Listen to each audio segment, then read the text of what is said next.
Olá, meu querido telespectador, seja bem-vindo. Você sabe que o nosso compromisso é discutir segurança pública de uma maneira objetiva e eficiente para a sociedade, sempre trazendo renomadas figuras do meio jurídico e da sociedade civil. E hoje temos a honra de receber o Dr. Luciano Miranda, promotor de justiça. Tudo bem, doutor Luciano? Tudo jóia. É um grande prazer estar aqui com vocês essa tarde. O prazer é todo nosso, eu não tenho dúvida que com a expertise do doutor vai abrilhantar o nosso programa. Doutor, eu gostaria que se apresentasse para os nossos telespectadores, temos muita audiência jurídica, mas também da sociedade civil, contasse também a respeito do seu período de concurso, enfim, sinta-se à vontade. Obrigado. Bom, eu sou mineiro, sou de uma cidade chamada Ituiutaba, aqui no Triângulo Mineiro, e a nossa capital sempre foi Goiânia, então o nosso foco, embora mineiro, a nossa capital, por ser Goiânia e não Belo Horizonte, já trazia certa proximidade para mim. E me formei na Universidade Federal de Uberlândia, aos 22 anos, e desde então já tinha vontade, já tinha gana, já estava trilhando o caminho do Ministério Público. Durante a faculdade é o período para você se formar e para você entender as profissões, entender qual que é o seu lugar dentro desse ramo, desses vários ramos que o direito possui. E eu me apaixonei pelo Ministério Público e desde então passei a fase de concursos, que foi uma fase longa. Eu fiquei 4 anos prestando concursos, até que vieram os primeiros resultados. E quando estava quase no 5º ano, é que veio a aprovação aqui para o Ministério Público de Goiás, que para mim foi uma satisfação enorme. Como eu disse anteriormente, eu já tinha Goiânia, já tinha adotado o estado de Goiás, então para mim foi um prazer muito grande vir para cá. E o doutor prestava concursos em outras áreas também, delegado de polícia, ou focava somente na promotoria?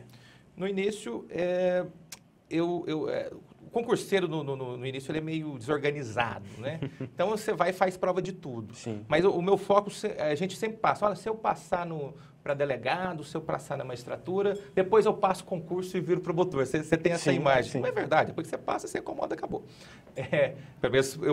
Eu sei que seria o meu caso. E então, no começo eu fiz vários concursos e vi que não estava levando a resultado algum. E aí, quando eu passei a focar exclusivamente no Ministério Público, os resultados começaram a aparecer. Então, eu sempre, quando eu falo com alunos, eu falo com quem me procura, doutor, como é que funciona? O que o senhor fez? Eu falo, olha, você tem que ter um objetivo, tem que ter um foco. E a partir do momento que você tem esse foco, as coisas ficam mais fáceis. Mas falo também que é importante você fazer provas, principalmente no momento como agora, em que os concursos são mais escassos, pelo período que a gente vive, talvez seja importante você fazer outras provas para que a sua prova, aquela que você quer, não seja a primeira que você esteja fazendo. Treine nas outras provas. Sim. Então treine, vá fazer a prova, não deixe para treinar na sua. Ou seja, precisa de um tempo de maturação. O concurseiro não vai conseguir de um dia para o outro ser aprovado, né, doutor? Perfeito. E já aproveita esse contexto, da aprovação do doutor para as provas atuais, tem muita diferença, dificuldade? Como que o doutor vê, coloca esse olhar de expertise frente a esses concursos? A cada ano que passa, os concursos estão mais difíceis. Isso porque aumenta a concorrência.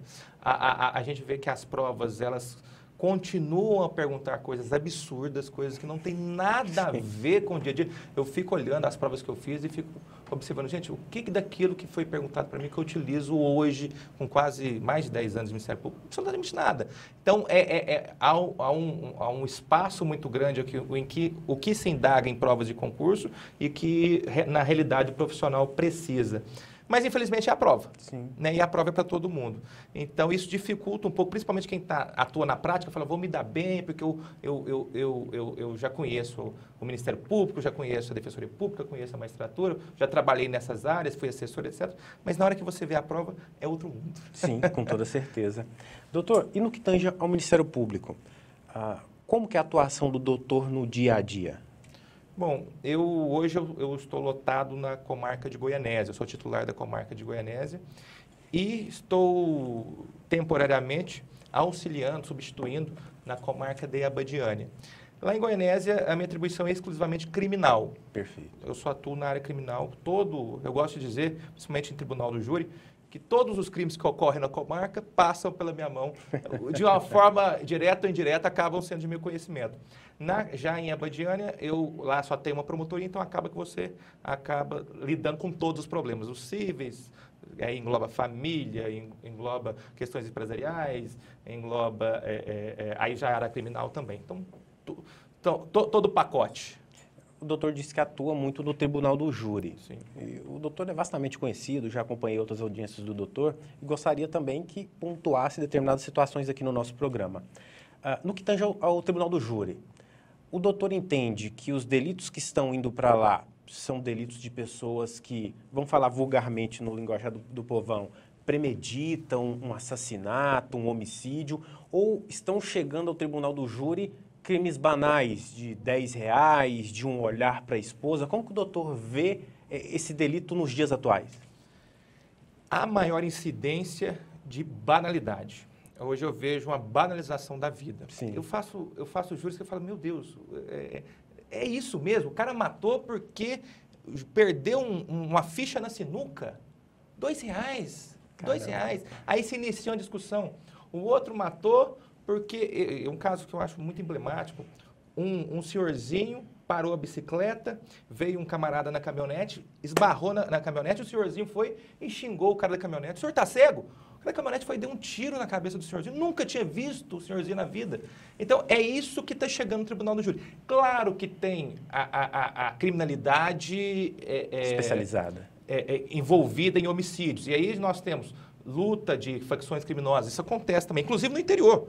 Inclusive, aparece muito as grandes facções, São Paulo e Rio, degladiando uma com a outra por espaço, uma venda de tráfico de drogas. E isso chega no Tribunal do Júri. Mas, tirando isso, nós vemos os crimes, o feminicídio muito em alta e a banalização da vida. É isso que a gente vê no Tribunal do Júri. Se mata por muito pouco. O brasileiro vem se mostrando muito violento. O brasileiro vem dando muita pouca importância à vida humana. Doutor, Vossa Excelência é especialista na área penal. E eu sempre emprego essa pergunta aqui a autoridades que militam nessa área, no que tange a nossa legislação penal. Alguns dizem que temos bastante legislação, outros dizem que a legislação é muito leniente, outros dizem que é o judiciário que não dá uma resposta célere ao jurisdicionado. Qual que é a visão do doutor no que tange essa temática? A nossa lei, quando você abre o Código Penal, você estuda, principalmente quando você é estudante, você fica empolgado. Sim.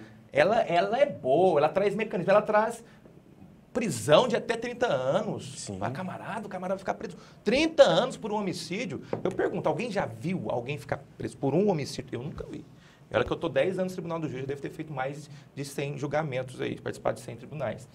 Digo para você, e com dor no coração, a lei, ela é boa, só que essa mesma lei, ela não dá os mecanismos para ser cumprida. E vou te dar um exemplo. Por gentileza. Muito tranquilo.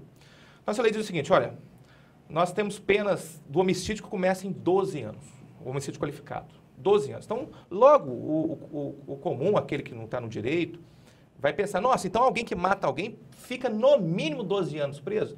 Pois é o que está lá, escrito. Só que isso que está escrito, essa mesma lei, ela não dá amparo, porque nós vamos ver que tem a questão da progressão de regime. Como funciona a progressão de regime no Brasil? O indivíduo vai cumprir um período no regime fechado, depois ele vai para o semiaberto e depois ele vai para o aberto. Fechado é o que nós conhecemos hoje tradicionalmente como a penitenciária, é o xadrez, é a prisão propriamente dita. O semiaberto é aquela em que o indivíduo, em tese, trabalharia durante o dia e pernoitaria lá na unidade prisional. Ou mesmo, o certo mesmo, ideal, seria trabalhar na unidade prisional e lá pernoitar. Sim. E o regime aberto seria aquele em que o indivíduo só iria para o pernoite. O que nós temos, vamos falar do estado de Goiás, o que nós temos no estado de Goiás? Regime fechado. Os demais regimes não existem. Não existe presídio semiaberto, não existe presídio fechado. Então, o camarada, quando ele é condenado a 12 anos, não espere você, cidadão, que esse indivíduo vai ficar 12 anos preso. Embora na lei diga, o juiz vai até falar, condeno a 12 anos de prisão. Quando você vai ver o que ele efetivamente vai ficar preso 3, 4 anos e depois está na rua. E é isso que vale a vida humana. O indivíduo mata alguém para cumprir 3 a 4 anos. Sim. Então, não é difícil você encontrar indivíduos que estão dispostos a matar para cumprir esse período de pena e depois receber pelo crime lá fora. Isso, eu estou falando de homicídio. Sim. Tráfico de drogas é uma piada. Tráfico de drogas é uma piada. A lei fala, pena mínima 5 anos. 5 anos. Aí, só que colocaram um parágrafo 4º lá em 2006 para trazer tem um traficante, mas tem aquele indivíduo que é o mula, aquele indivíduo que só faz a correria para o traficante. Vamos dar um benefício para ele, vamos dar uma diminuição da pena dele de até 2/3. Até 2/3. A própria lei fez isso. Mas a intenção naquele momento era beneficiar o mula. Sim. Aquele que faz a correria, o aviãozinho do tráfico. O que hoje os tribunais entenderam? Não. Preencheu os requisitos, é primário. Portador de bons antecedentes, não integra organização criminosa, não se dedica à atividade criminosa, preencheu isso, não interessa se é mula não, está com 1 quilo de cocaína, vamos aplicar o benefício. Um crime que tem natureza equiparada hedionda, que começa com 5 anos, cai para 1 ano e 8 meses. 1 ano e 8 meses, regime aberto. Isso quando Sim. o juiz não fixa a tornozeleira eletrônica. Eu acho engraçado fixar a tornozeleira eletrônica para o traficante que vende droga em casa.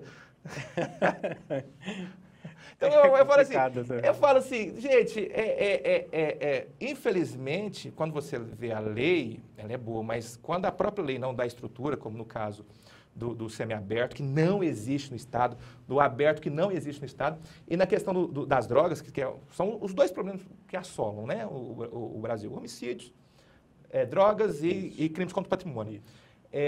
A gente vê que o judiciário falha aqui ao estender essa aplicação para todo mundo, e não era a intenção do legislador, e o legislador também falha ao não ser realista.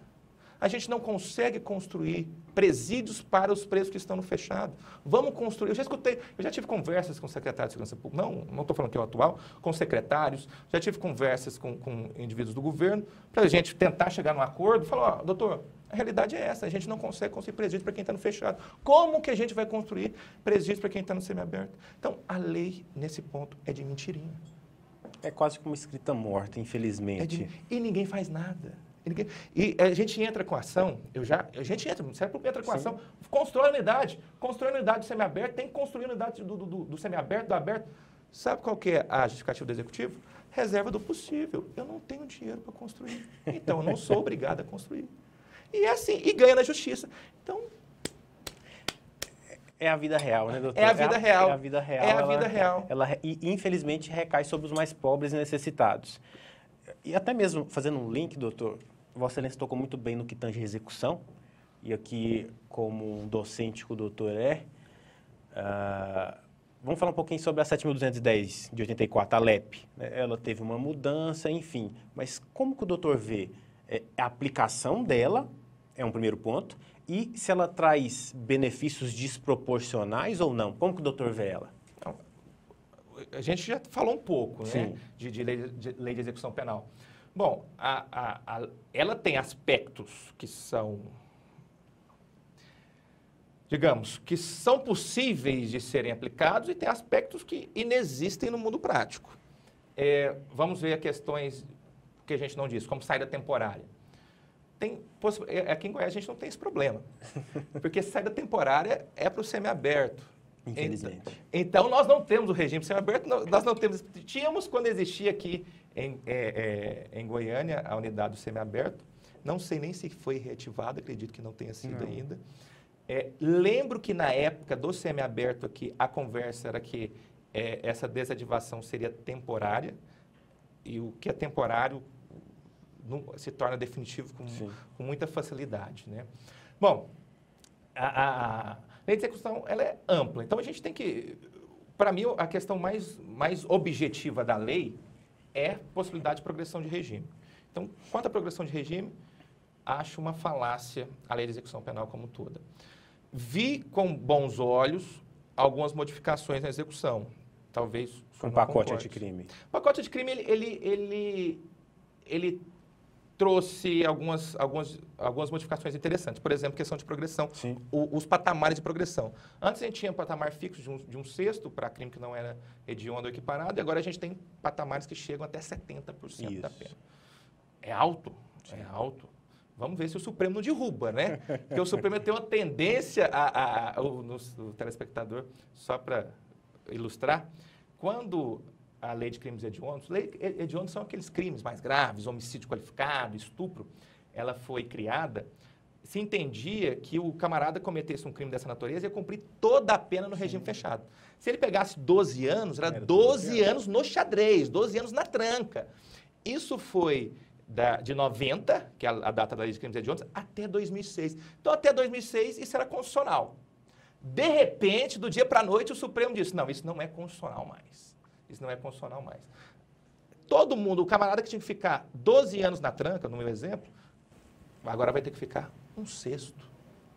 O indivíduo que tinha que cumprir 12 anos passa a ter que cumprir 2 anos. Ele com 12 anos vai cumprir só 2 para ter direito a progredir de regime. A lei mudou. Não, então vamos mudar.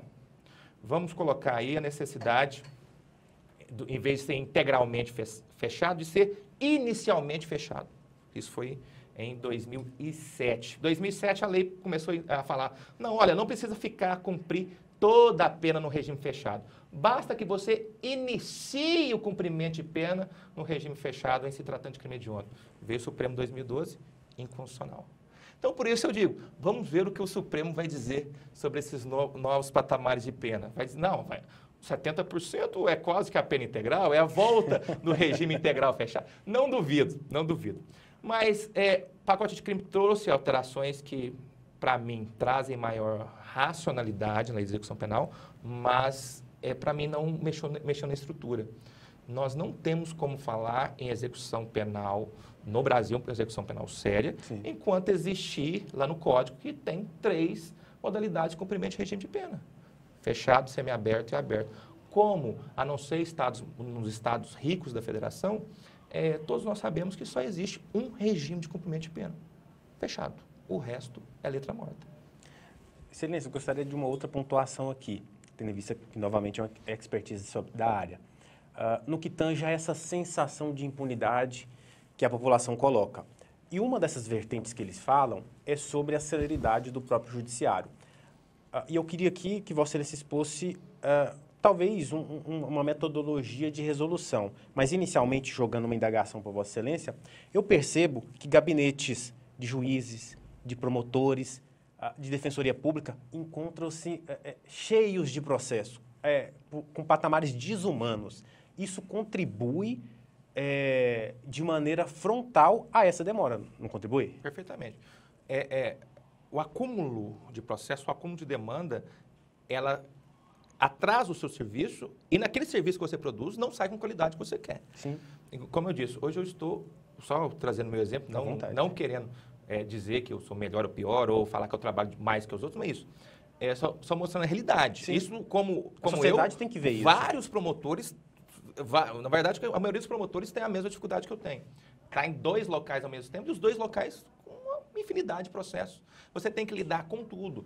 É prisão, enquanto antes de chegar aqui, eu estava lidando. O traficante foi camarada 30 quilos de maconha. Tem que manifestar, vai ter custódia, saio daqui, eu vou fazer custódia. E isso é uma dinâmica sem fim, sem parar. Sim, você chega fazendo a custódia, aí já chega a informação, ó, tem uma guarda aqui, estão avisando que o pai ou a mãe vai fugir com a criança. Isso o tempo todo, o tempo todo. Goianésia, cerca de 2.000 processos, a Badiânia, outra infinidade de processos, e tudo isso passando na mão de uma pessoa só. E isso traz dificuldade e, infelizmente, não permite que a gente faça o serviço da forma como a gente gostaria que fosse feito. Infelizmente, Excelência. Doutor, nosso tempo passa muito rápido. Eu gostaria aqui de agradecer o espaço na agenda, já deixar marcado uma próxima vinda do doutor aqui, porque foi brilhante as pontuações, e eu passo agora para as considerações finais de Vossa Excelência. Nossa, para mim foi um grande prazer estar aqui com vocês. Nem vi o tempo passar, podia ter ficado... Conversa é boa, doutor. Mais umas 5 horas aqui, conversando, desabafando, trocando ideia. Então, espero que tenhamos outras oportunidades para falar sobre qualquer assunto aí do mundo jurídico. Para mim foi um enorme prazer, muito obrigado. Não tenha dúvida que retornará em próximas oportunidades, doutor. E agora vamos para os quadros Heróis da Sociedade.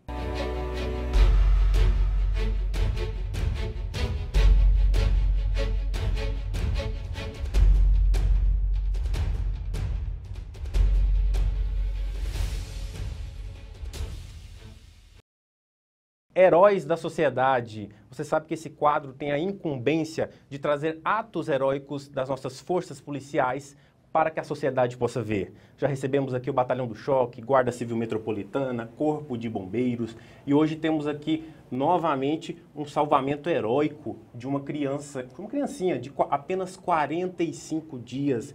Imagine só, meu querido telespectador, você com um filho de 45 dias engasgado, o que você faz? Essa família teve a sorte de encontrar esses bravos heróis à frente deste ato. Mas inicialmente eu quero aqui cumprimentar toda a companhia de policiamento com cães e também o Major Espíndola. Estamos aqui com o Tenente Fernando, que vai nos expor como que foi esse ato. Tenente, como que foi essa sistemática? Em uma situação, né, de término de flagrante, em que a equipe havia encontrado aproximadamente 4 quilos de maconha em uma residência.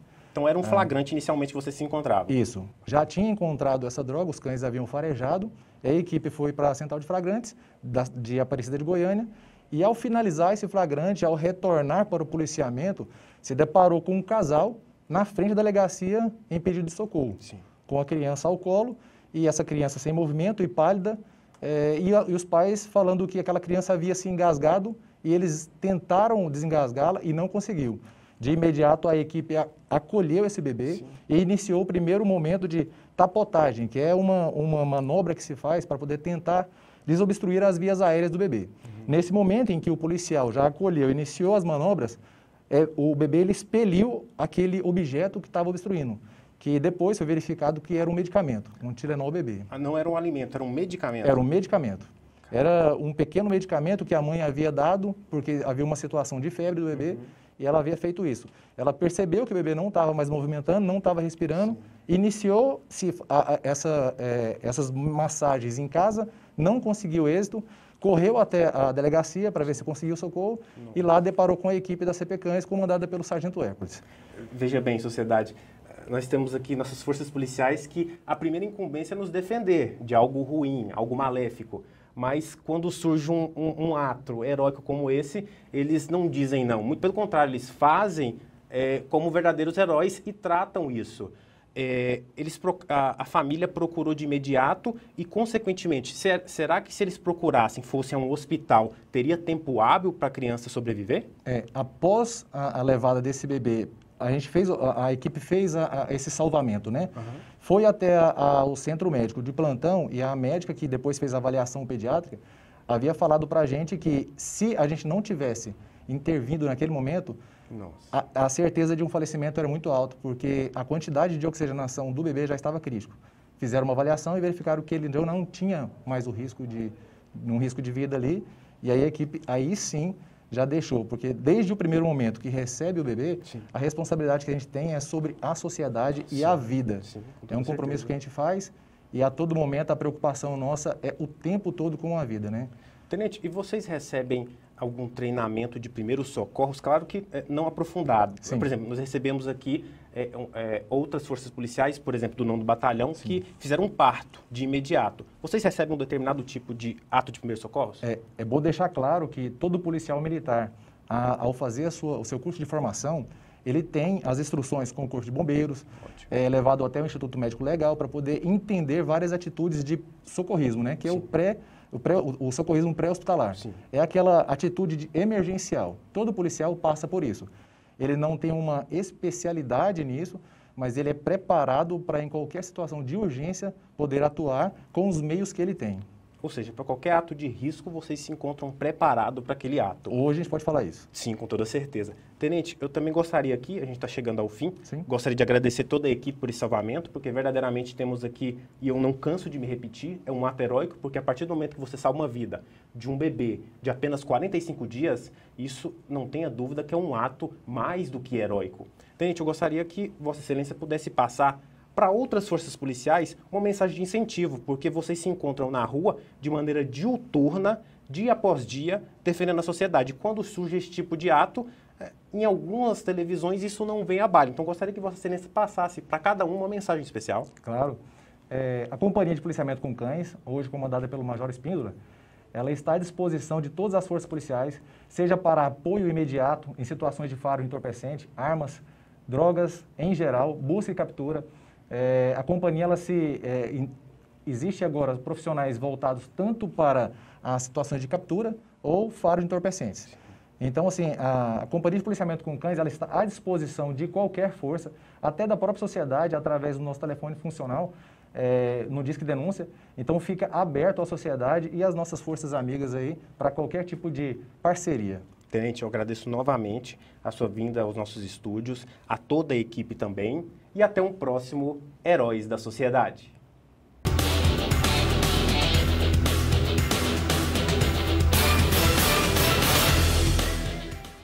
A NET tem a banda larga mais rápida do Brasil. É comprovado pelo Speed Test.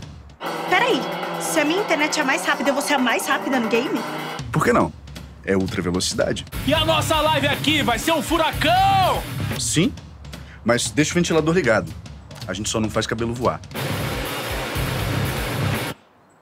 Ainda. Vem pra NET, comprovada a mais rápida do Brasil. Pra você. Multitela é NET!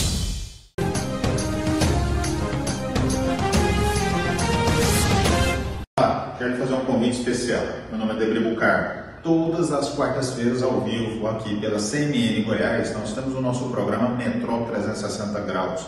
São 360 graus de notícia, informação, com muito conteúdo para você. Nos acompanhe aqui pela CMN Goiás. Assista pelo nosso canal a cabo, né, pelo 24 ou 524 aqui pela NET, ou pela nossa plataforma de streaming, todas as redes sociais, Facebook, Instagram e YouTube. Nos vemos lá. Um grande abraço.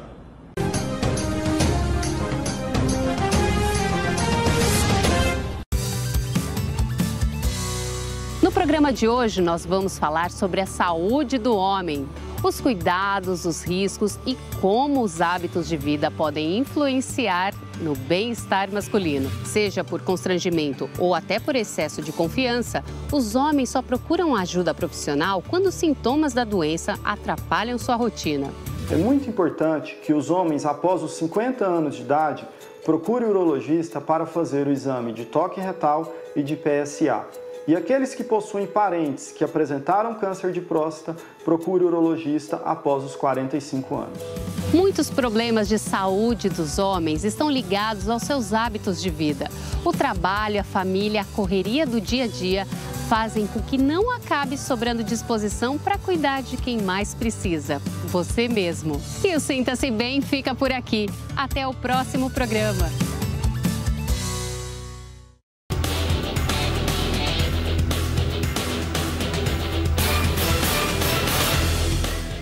Voltamos para o nosso segundo bloco e vamos agora para o quadro Alerta Jurídico.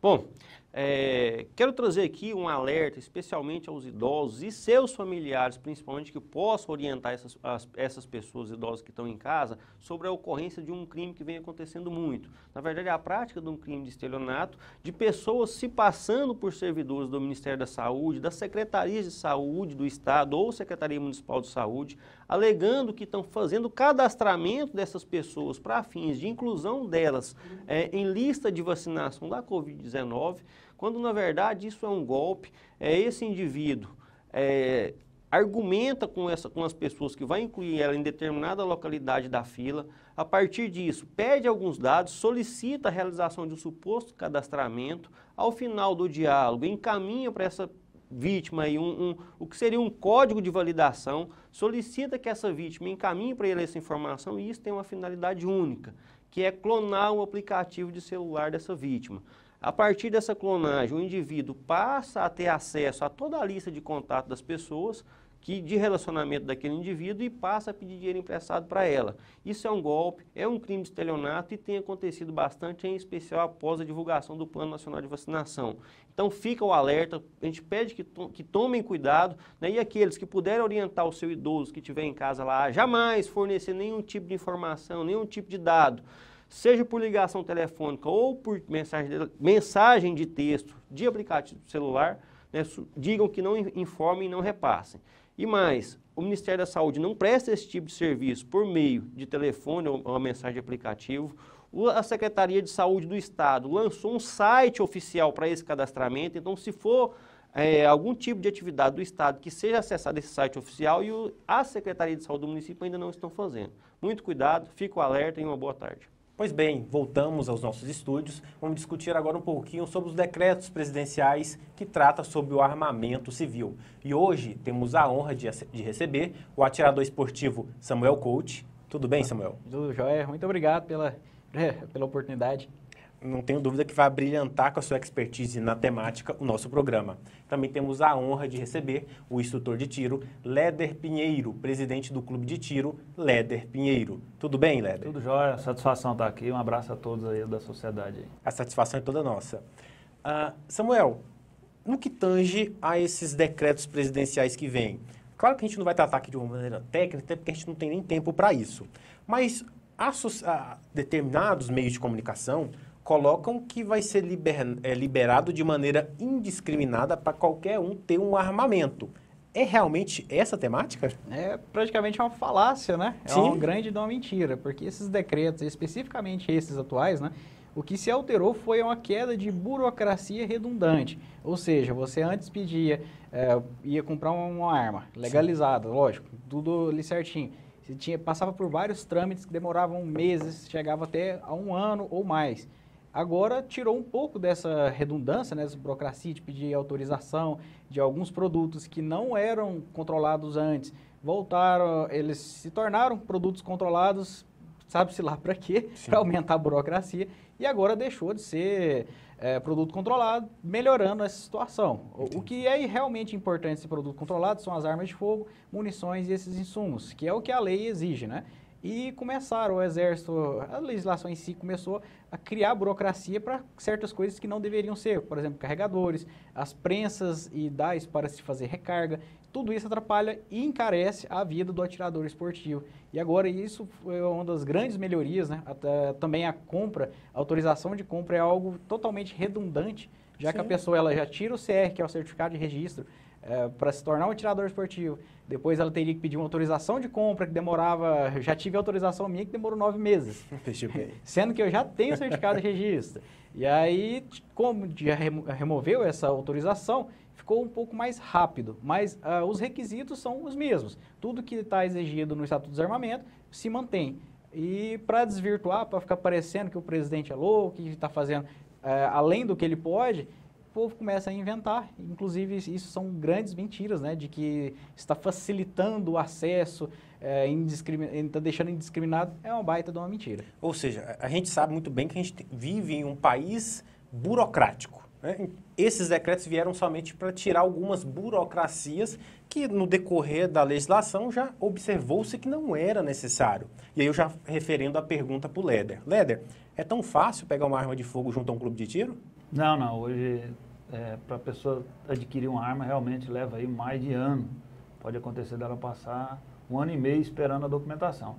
A pessoa que quer adquirir uma arma de fogo, primeiro ela tem que preencher uma série de requisitos. Entre eles, tem que ser maior de 25 anos. Talvez a pessoa dirija um carro, mas não pode comprar uma arma. Ela não pode responder a processo ou inquérito policial. E aí, quando a gente fala processos criminais, é qualquer tipo de crime. Então, se a pessoa está respondendo um crime por uma extração de areia, que é um crime ambiental, ou uma questão de uma barragem, aí, de uma represa, ela está impedida de adquirir uma arma de fogo. Tem que comprovar aí com mais de 7 certidões de antecedentes criminais, tem que passar por uma avaliação psicológica, com profissionais credenciados pela Polícia Federal. Então, tem psicólogos que têm que ter um grau de instrução mais elevado para poder se credenciar, que também é uma exigência muito grande. Ela tem que passar por uma avaliação de tiro, onde consta que ela tem que passar por uma avaliação de prova teórica, são mais de 20 questões, e uma prova prática de tiro com manuseio de arma de fogo. Ela tem que trabalhar, tem que provar que trabalha, e é como se fosse um financiamento imobiliário, não é qualquer ocupação não. Hein? Então, tem que provar que tem ocupação lícita, tem que provar a residência, e em alguns casos ainda, pelo Exército Brasileiro, a pessoa tem que ter um cofre, toda uma estrutura de segurança. Então, cerca elétrica, alarme, câmera. Então, é como se ela fosse montar uma casa lotérica. Então, não é mole, não é fácil, não é para qualquer um. E, além dessas exigências, tem a questão burocrática, os pedidos É muita exigência, tem situações que demanda a pessoa madrugar na fila, posar numa fila, sendo que hoje nem mesmo para cirurgias e consultas existe fila. Já para adquirir uma arma de fogo, a pessoa tem que dormir na fila ali, como era antigamente. Ou seja, colocam-se, através de algumas reportagens, que um marginal pode retirar uma arma de fogo. Ou seja, é muito difícil ter aquisição de uma arma de fogo e quem é um atirador esportivo é verdadeiramente uma pessoa de bem, uma pessoa equilibrada e profissional para portar aquele armamento. E dentro dessa temática, Samuel, você é um cara que tem muita visibilidade nesse meio. Como que você está vendo esse interesse da sociedade frente a querer ter um armamento na sua residência para se defender? Aumentou? Como que está o seu canal? Você tem um canal do YouTube, se for possível expor aqui. Como que está sendo essa sistemática? Então, já iniciando aqui pelo canal do YouTube, tem praticamente um ano e poucos meses que eu fiz.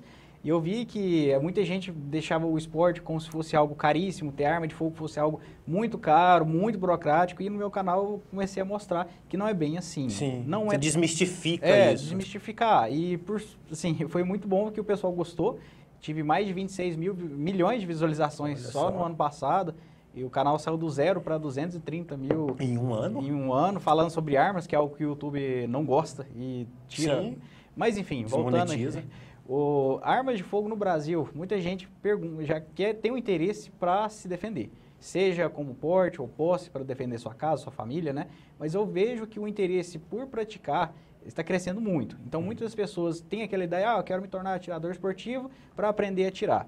E a pessoa tem o primeiro contato no stand e percebe que gosta de atirar e percebe que o tiro esportivo nada mais é do que atirar. Sim. Então, as pessoas têm aquela ideia de, esporte, tudo E quando começa a ir para o stand, começa a ter a prática, apaixona e começa a virar um atleta e cada vez mais quer estar presente aos clubes de tiro, quer estar praticando esporte, já muda totalmente a rotina, começa a deixar de ir para lugares perigosos, como bares, à noite. Sim. Começa a mudar a vida dela. A pessoa, quando ela tem uma arma de fogo, ela começa a parar, a última coisa que ela quer fazer é ter que usar essa arma. Sim. E o esporte hoje, eu vejo que as pessoas estão usando ele para treinar, e, consequentemente, está servindo como uma terapia, porque o tiro esportivo, para quem já teve contato, é algo extremamente relaxante. As pessoas pensam que é violência. Não, Sim. É uma adrenalina muito forte, é muito bom e a pessoa ela desestressa, ela descarrega todo aquele emocional ali e fica sempre mais tranquilo querendo voltar para o stand. Eu chego a dizer que é viciante.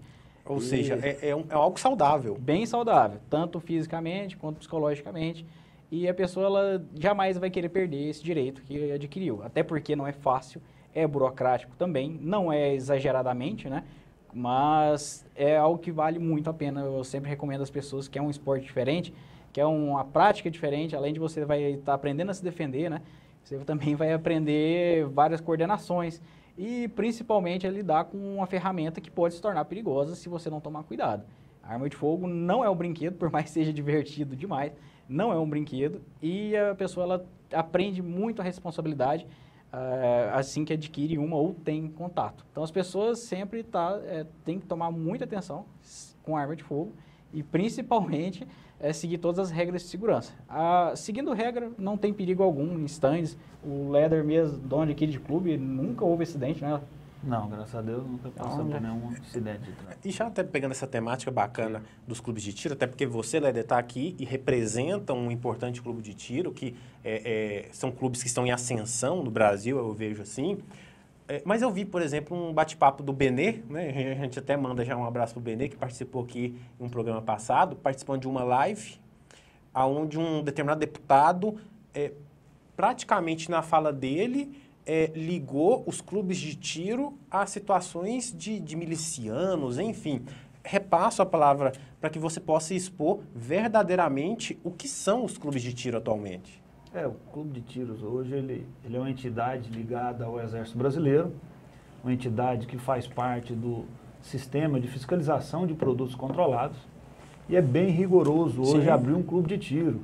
Para você ter uma ideia, em Goiânia eu gastei 1 ano e meio para conseguir toda a documentação para abrir o clube de tiro.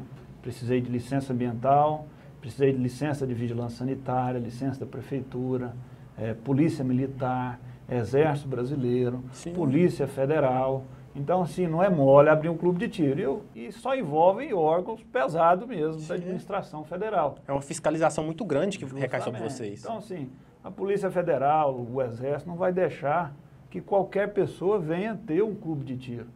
A pessoa tem que ter umas certidões limpinhas, cristalinas, como eu falo.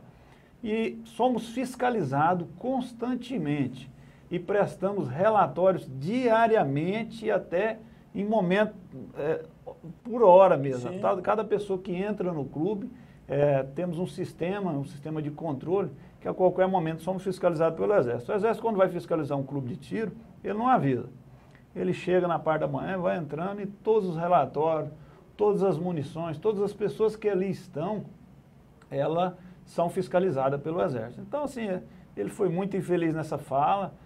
O que a gente observa bastante é que são pessoas que não têm competência, não têm instrução para falar do assunto e estão querendo dar aula. Então, tem muito isso aí no meio e eu vejo assim que o deputado foi muito infeliz, tenho dó realmente das pessoas que votaram no homem daquilo, com a capacidade daquela para poder falar o que falou, mas a sociedade que já foi no clube de tiro, que já visitou um clube de tiro, sabe que é bem rígido. Lá, cada pessoa que entra no clube, você já foi lá, você sabe, ela é cadastrada, ela tem a documentação escaneada, digitalizada e é armazenada para que o Exército, em qualquer momento, possa fiscalizar essas pessoas que ali foram.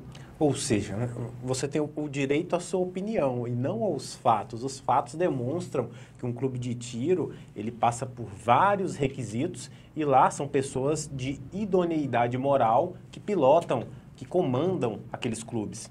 Samuel, teve um vídeo que circulou aí de um eu não quero falar um militar, mas de uma pessoa que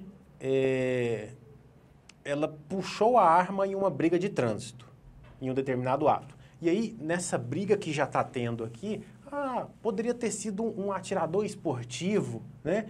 E você pontuou muito bem na sua fala anterior que quem tem um armamento, ele tem a capacidade mental e física de portar aquele armamento. Eu gostaria que você expusesse aqui que esse tipo de fato não ocorre entre os atiradores esportivos, né? Tendo em vista porque são pessoas preparadas para portar esse armamento. Quem anda armado, quem tem armas, tem muita ciência de que a pior coisa que você pode fazer é ter que usar essa arma. Então, evita ao máximo ter que usar uma arma. Por mais que aconteça situações, isso foge do nosso controle, né? Por exemplo, uma pessoa vier te agredir, se der para resolver a situação sem ter que usar arma, pode ter certeza que vai ser essa decisão. Agora, você puxar uma arma para alguém, isso é algo extremamente perigoso. Toda pessoa que começa a procurar gostar desse tipo de assunto, começa a participar de campeonatos, começa a ter instrução de tiro, fazer cursos, essa pessoa aprende que a arma é o último recurso, ali é vida ou morte, ou para tentar impedir uma agressão física ou algo do tipo. Mas a mentalidade da pessoa que ela tem arma hoje espera que tenha, né? Mas nunca precise usar. E usa para esporte, como vários outros fatores, por exemplo, como manejo de vapor, que muita gente está usando. O pessoal fala que liberou para caça, vai matar tudo quanto é bicho. Não, é o Java porco. E isso é o que o pessoal vai atrás. Mas, infelizmente, há pessoas que adquirem armas, né, para fazer coisas ruins. E essas pessoas não vão passar por todos esses trâmites, muito menos ter uma arma registrada para ser pego aí pela perícia, né? Então, hoje eu falo que o bandido, ele tem acesso às armas, sempre teve. Porém, a pessoa que ela busca, através da lei, adquirir uma arma, ela jamais faria esse tipo de ato, procuraria cometer crimes, né? Até porque ela teria que ser muito burro para usar uma arma legalizada ou algo do tipo para ficar marcado depois. É muito processo, muita burocracia e muita chance de ser pego com uma arma legalizada. Então, a pessoa que ela quer cometer algo errado, ela vai usar uma arma ilegal que... Onde vende droga, vende arma também. Sim. Léder, até porque também querem plantar uma narrativa que o atirador esportivo, que é uma pessoa preparada para portar aquele armamento, ela pode fazer esse tipo de situação, o que é algo equivocado, não tem nem índice disso que ocorre, na verdade, os atiradores esportivos são pessoas bastante legalistas. Eles são cumpridores da lei, cumpridores da legislação, e somos da seguinte teoria também, as pessoas que cometer erro, cometer infração, também têm que ser punidas legislação tá aí pra com isso. rigor da lei. Então, assim, não é uma coisa que a gente prega nos clubes de tiros, nas entidades de tiro, mas não cobrimos pessoas que andam errado. Então, assim, foi muito infeliz da parte, tudo que apresenta nesse caso desse vídeo, foi um militar do Exército, que é uma pessoa que tem autoridade para poder portar aquela arma, mas o Exército já de imediato já se posicionou que abriu sindicância para poder verificar e punir essa pessoa que cometeu isso. Então, assim, no tiro esportivo é raro, eu não tomei conhecimento de casos nessa situação aí, não. Até porque você muito bem pontuou, não se pode punir determinadas pessoas que cometem determinados delitos como um todo. Até porque tratar de armamento para a população é tratar de liberdade. Você retirar o armamento da população é retirar um direito e uma garantia individual que ele possa ter de se defender em sua residência. Meus queridos, infelizmente o nosso tempo passa muito rápido. Eu quero aqui agradecer o espaço na agenda de cada um de vocês. Saiba que o programa vai estar de portas abertas para próximas oportunidades. E eu abro aqui, Léder, para suas considerações finais. Tá, sim, eu quero mandar um abraço aí a todos que estão nos assistindo e convidar você, cidadão de bem, que quer praticar o tiro esportivo, que vem, vá no clube de tiro, pode ser no nosso ou em qualquer outro clube de tiro, você que tem a ficha limpa, busque, é um esporte bom, é gratificante, é um ambiente alegre, familiar, é o local você, cidadão de bem, buscar e estar nesse local. Samuel, agradeço o espaço na agenda. Passo para suas considerações finais. Muito obrigado. A dica que eu dou se você gosta, se interessa por esse assunto de armas, procure, vá a um clube de tiro, procure stands, tira essa dúvida, perde esse medo, né? Muitas pessoas têm medo ou acham que não tem medo, quando chega no stand, descobre que tem. A arma de fogo é algo extremamente prazeroso. Muitas pessoas vão para se defender, quer arma para se defender, e acaba descobrindo o esporte, quanto isso traz retornos positivos, né? Não só fisicamente, psicologicamente também. E eu sempre recomendo que antes de falar sobre armas, eu acho isso, acho aquilo, conheça, tenha ciência do que você está falando. Tenho certeza que você não vai se surpreender com as pessoas que usam armas, né? São pessoas muito boas, faz muita amizade e amizades boas, verdadeiras. Então, eu recomendo muito que participe. Se tiver a oportunidade de conhecer alguém que tenha, peça essa pessoa para te levar em algum clube ou stand. Novamente agradeço o espaço de cada um de vocês. E parafraseando até o nosso convidado Samuel, procure pessoas que conhecem do assunto, seja em qualquer área. É importante você procurar pessoas profissionais que entendem sobre a temática. E é isso que esse programa tenta trazer, informação de qualidade para você. Eu agradeço a sua audiência e até um próximo programa.